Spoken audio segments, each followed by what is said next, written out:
Hey everyone, I have my January wrap up for you guys. Finally, I'm so sorry it's so late.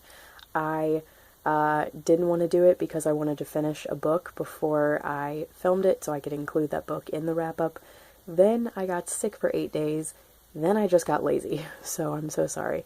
But anyway, I'm going to try to make this 10 minutes tops because I have so few books to talk about that I don't want to like go on and on about them.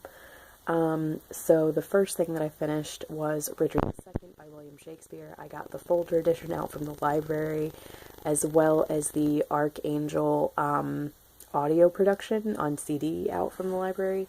Or wait, no, I didn't. I got the Archangel production off of Audible, so because the library didn't have it, so I technically paid for it. But I'm totally fine that I paid for it because it was so amazing that I am looking forward to listening to it again. But anyway, the reason why I read Richard II specifically is because I had Hollow Crown out from the library at the beginning of January, and I promised myself last time I tried to watch these that I was going to read the plays first and then watch them, and I'm really happy that I did that with Richard II, but at the same time it ended up coming back to bite me a little because what I did was I read the folder edition while I was listening to this Archangel audio production, and what I love about the Archangel audio productions is I'm pretty sure they're radio plays, but they're not the kind of radio plays where they are dramatized or cut back. They are literally word for word what you're reading in the physical play. So, it was awesome, and they get these amazing actors to play these roles, so it's really like you're just closing your eyes at a live performance of a Shakespeare play. And the person who played Richard II in this was Rupert Graves, who is one of my favorite actors. I just think he's wonderful. For those of you who aren't familiar with him by name, he's been in so many things. He's been in Forsyte Saga, V for Vendetta. On Sherlock, he plays Inspector Lestrade. Way long time ago, he was in Room with a View with Helena Bonham Carter. So he's been in a lot of things that I really, really love. And yeah, he was brilliant. He was so good.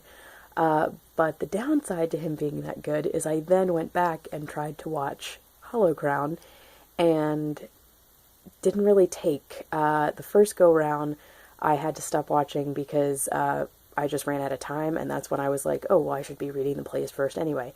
But what I did get to see of it, I was really enjoying. It was Ben Whishaw stars as Richard II, and Patrick Stewart plays John of Gaunt, and he was so good. Just like the 20 minutes that I saw, I was able to get up to the point where John of Gaunt delivers the really famous, I think it's like the most famous speech in the play, the "This Realm, This England" speech. I may not be naming that right, but anyway, it's amazing, and it's Patrick Stewart and Shakespeare. You really can't go wrong.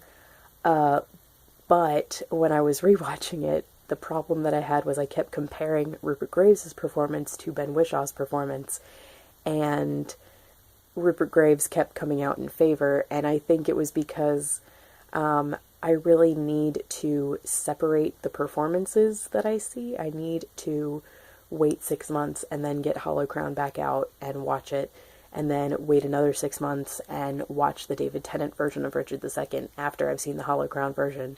And that way I'm not taking all of these actors who I completely love separately and just mixing them all together and comparing them. And that's just, I don't think that's fair to them. So yeah, I'm going to try to do it that way. But as far as what I thought of the play itself, it was heartbreaking and beautiful. It was my first Shakespeare history, and a lot of people describe this as his most lyrical play, and I would say I agree with that. Of the maybe 10 that I've read, this is the most beautiful language-wise. This Realm, This England speech is one of the most beautiful things I've ever heard in my life, especially when delivered by Patrick Stewart in the film version. but also there are some other scenes that were just really, really beautiful. There's a scene where Richard II is talking to his wife when he knows he's going to be, he's going to have to step down. And oh my gosh, it's so, so good. Although that scene had a little bit of a different meaning to it when I realized how much younger she is than him. I'm pretty sure his wife became a widow when she was like 9. I think they got married for political reasons when she was like 7, and then he was killed when she was like 9. So that put an entirely different light on that scene for me, and it made it really creepy. But the rest of it was really, really beautiful, and I really liked it, especially Rupert Graves' portrayal in the radio adaptation. So that made me really excited to read more Shakespeare histories.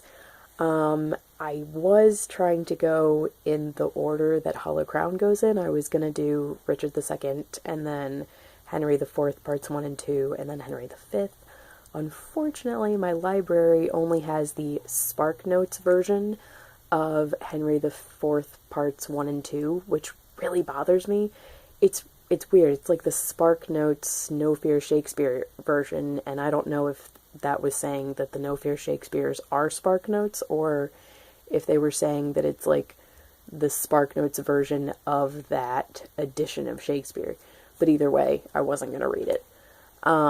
So that made me sad that they didn't have those. So what I'm going to do is I then decided, okay, well, I'll just read them out of order, and then I'll skip that film or episode of Hollow Crown and then go back to it later.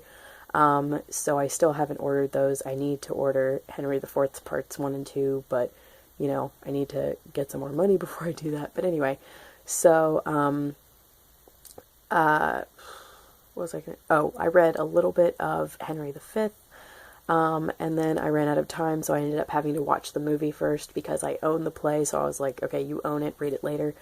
The film was amazing. It starred Tom Hiddleston as Henry V, and honestly, this is one of my favorite performances that he's ever done.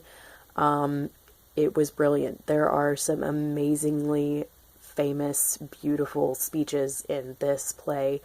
There are 2 battle speeches, one at a smaller battle before the Battle of Agincourt, and I know I'm probably pronouncing that wrong, and I took French in high school and college, and I know I'm still pronouncing it wrong, but then also there's one at the at the Battle of Agincourt, and both are beautiful, and there's a really gorgeous prologue at the beginning that's delivered by, I forget who it, I think it's just delivered by the chorus, but that was beautiful. And then my favorite scene in the whole thing was when Henry is proposing to Catherine, his future wife. At the beginning of that scene, it's a little too contractual, but then what he says to her, I was like, dang, oh my gosh, like, if I was her, I would totally say yes, because it was just really, really beautiful, and I don't think that's actually how historically it went, but Shakespeare version, very pretty. But I haven't actually finished reading that, so I need to do that. That's on the list probably for this month. And then I read, what else? I read 2 picture books. One was Sheila Ray the Brave, and one was, what was the other one? Chrysanthemum, and they're both by Kevin Hanks, who is a children's book author and illustrator as well, and both of those were great. I liked Chrysanthemum a little bit better, but I still thought they were both really cute. I got them out of the library, which is the bad thing about volunteering in there. I just grab things randomly. And then the other thing that I read was Secret Adversary by Agatha Christie. This was probably my favorite thing of January that I read. Okay, maybe tied with Richard II, or Richard II may beat it a little. But this is the first Tommy and Tuppence book by Agatha Christie, and I wanted to read it because I'd seen the TV show, and this is so much better than the TV show, and then it turns out that the 80s version of the television show is much better than the new version of the television show, which is what I had seen before. Sorry, I'm like really talking really fast, but anyway, yeah, so this was fantastic. I really think that Tommy and Tuppence may end up surpassing either Marple or Poirot for me, which is insane. And you know, if I had said that to me before reading this book, the me before reading this book would call the me after reading this book blasphemous. But they are just, I love the way that they interact. I love that we have these two detectives who are in love with each other, and they're literally, like, they're the perfect, I don't want to say they're the perfect partners in crime as far as, like, being detectives, because they do mess up sometimes, but the way that they play off of each other is just great, and they do that in their personal romantic relationship, and then they do that working together, which I just think is fantastic. And it's not really a spoiler that they marry, because in this you can immediately tell that they're in love, and also the whole series as a whole, I'm pretty sure it even says that they're married at some point when describing the book series, so not really a spoiler. But anyway, so yeah, this was really good, and I've now read most of Partners in Crime, which is the second book. It's a collection of short stories, but I'll talk about that in my February wrap-up. And I'm also addicted to the 80s TV show, and I'm really sad that I've gone through the whole thing now, and I really wish that I owned it instead of the library having it, so that I could just watch it over and over again all the time. But I'll definitely be getting it out of the library on multiple occasions from now on. So yeah, this was beautiful and fantastic, and I don't really mind having the TV show cover, because even though I think the 80s TV show is better, I still think that their David Walliams and Jessica Raines' portrayals of the characters were good. I just thought the writing and what they changed in the TV series was just awful. But I thought that their portrayals of the characters were good. So, yeah, this was awesome. And then, I said that was the last thing I read, but somewhere in between, I also listened to Fortunately the Milk by Neil Gaiman, which I listen to at least once a month, so it might be cheating to include this, but oh well. And I didn't actually read the physical copy, but I have it, so I figured I'd just use it as a prop. But anyway, that's everything that I read in January. I'm really excited to talk about what I'm currently reading in my next video, and I promise my February wrap-up will not be in the middle of March. So anyway, thank you guys so much for watching, and I will talk to you guys later. Bye.